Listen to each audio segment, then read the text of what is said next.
Welcome to the latest edition of Books My Fifth Graders Are Reading. We are about 6 weeks into the school year, and I am excited to go around the room and show you every book my fifth graders are currently reading. We'll start here at this group. Number 1, Dan Gemeinhardt's The Midnight Children, one of the best books of the year.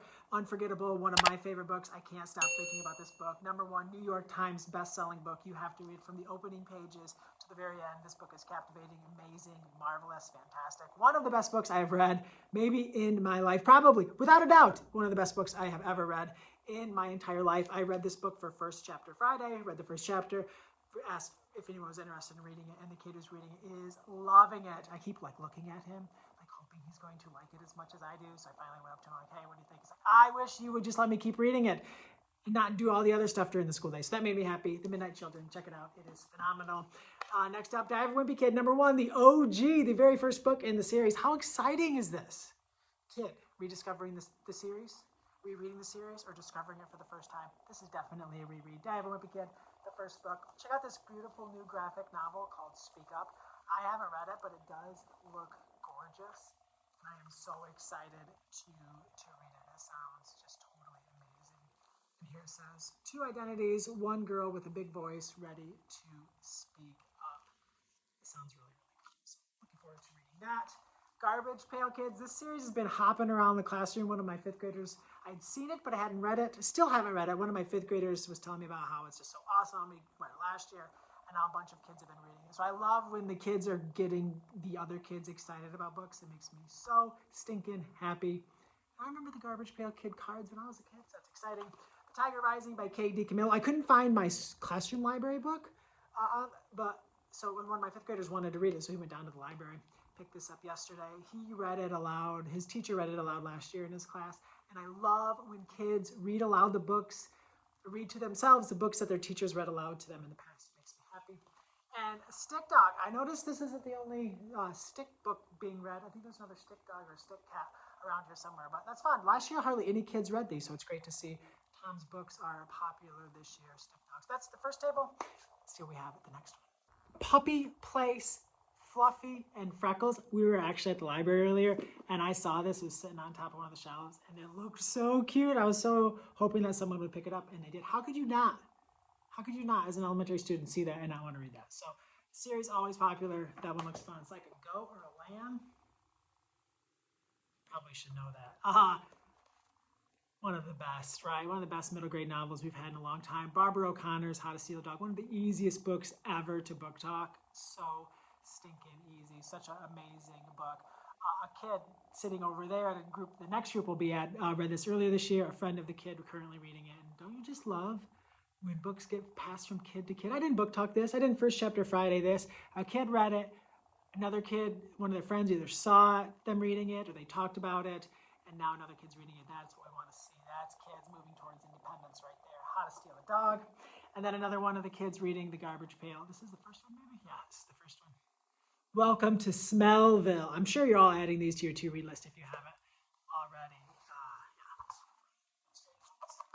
So that's what we have in this group. Are you familiar with the graphic novel Click? There's like a whole bunch of them now. My kids are super into them. This is Besties, Work It Out. One kid finished it. Kids have been waiting for it. Now another kid's reading it. So those Click graphic novels are extremely popular in my class. I can't even keep up with how many there are. I think there's like 4 or 5 now.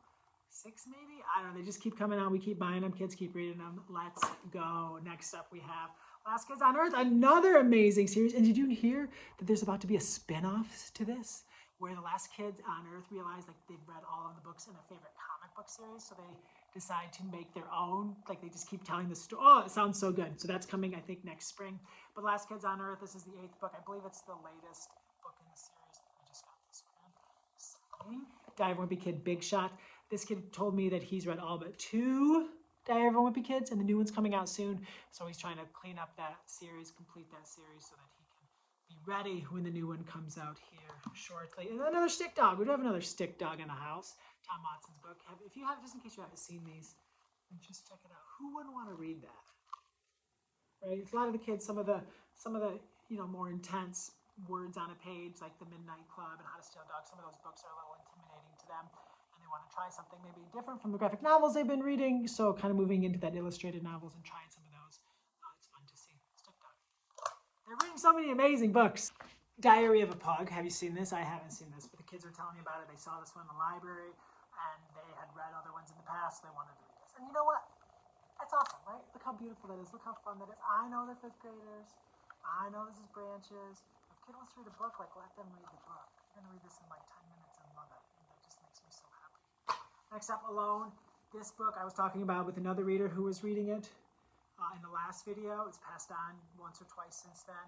Look how love this book is. Like, that is just love. So many kids have read this between last year and this year. It's quickly becoming one of the most popular novels in verse.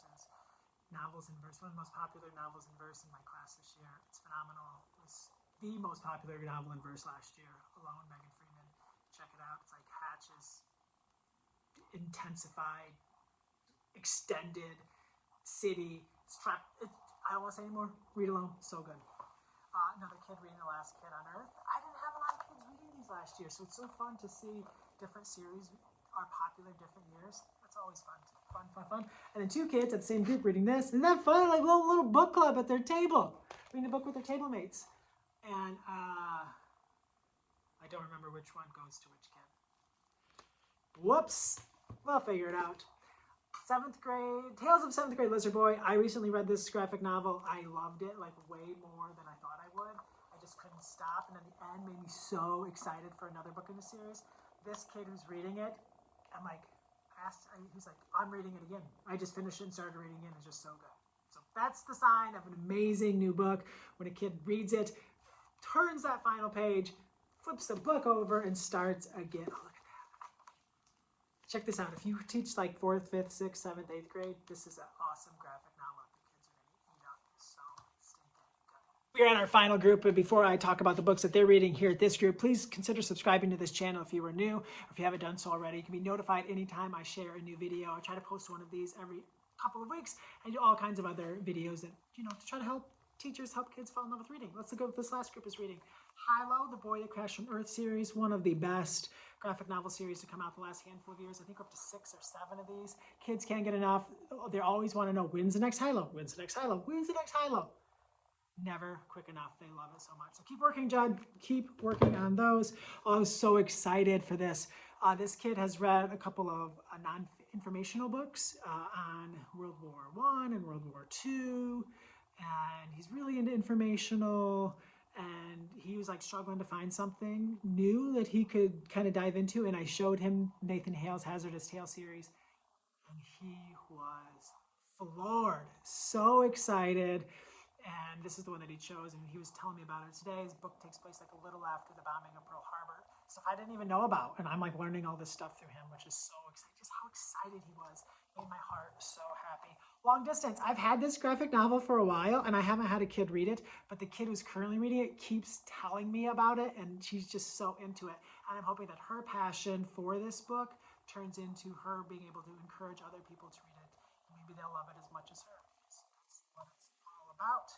Map Makers and the Lost Magic. I haven't read this graphic novel, so I don't know much about it, but it looks pretty cool. Look at that cover. Sometimes magic doesn't wait for you to find it. I guess if I read the back, I probably want to read it.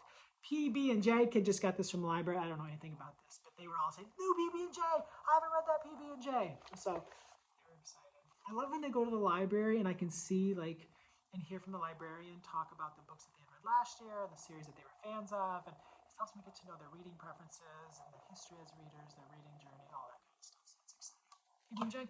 And then finally, The War I Finally Won. A girl was reading this. I'm like, oh my gosh, she just finished Laurie Halse Anderson's Chains. I'm like, you're really into historical fiction. Did you know that this is the second book in like a series? She's like, oh yeah, I read the last one last year. I'm like, yes, we're gonna have so much fun. So those are the books my 5th graders are reading. I hope the readers that you serve are reading some awesome books. If you'd like to let me know down in the comments a title or two that they are reading, maybe will help me to build my to-read list and find something new to share with my readers. My name is Colby Sharp, 5th grade teacher in Michigan. Thank you so much for tuning in. I hope you have an awesome test.